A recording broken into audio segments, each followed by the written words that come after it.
Good afternoon everyone. চলে আসলাম আজকে দুপুরের খাবারের মেনুগুলো নিয়ে। তো দেখো, প্রথমে তো স্যালাড কাটলাম। স্যালাডের মধ্যে শুধু শসা আর কাঁচা লঙ্কা। তারপর করেছি মসুর ডাল দিয়ে পাট শাক। তো মসুর ডাল দিয়ে পাট শাক তোমরা কারা কারা খাও আমাকে কিন্তু কমেন্টে জানাবে।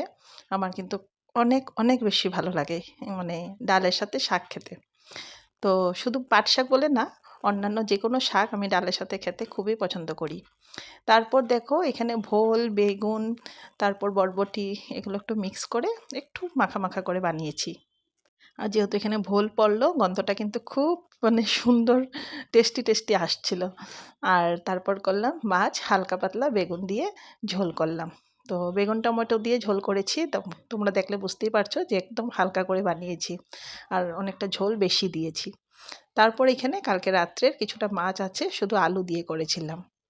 আর এখানে এই যে সকালে লুচি দিয়ে যে ঘুগনিটা বানিয়েছিলাম, তো সেটা আছে, সেটা তখন কেউ খাবে না। তো দেখি বাচ্চাদেরকে বিকালে আবারও লুচি করে দেব, ঘুগনিটা দিয়ে খেয়ে নেবে। তারপর এই যে পাকা পাকা আম কেটে রাখলাম খাওয়ার পর খাওয়ার জন্য।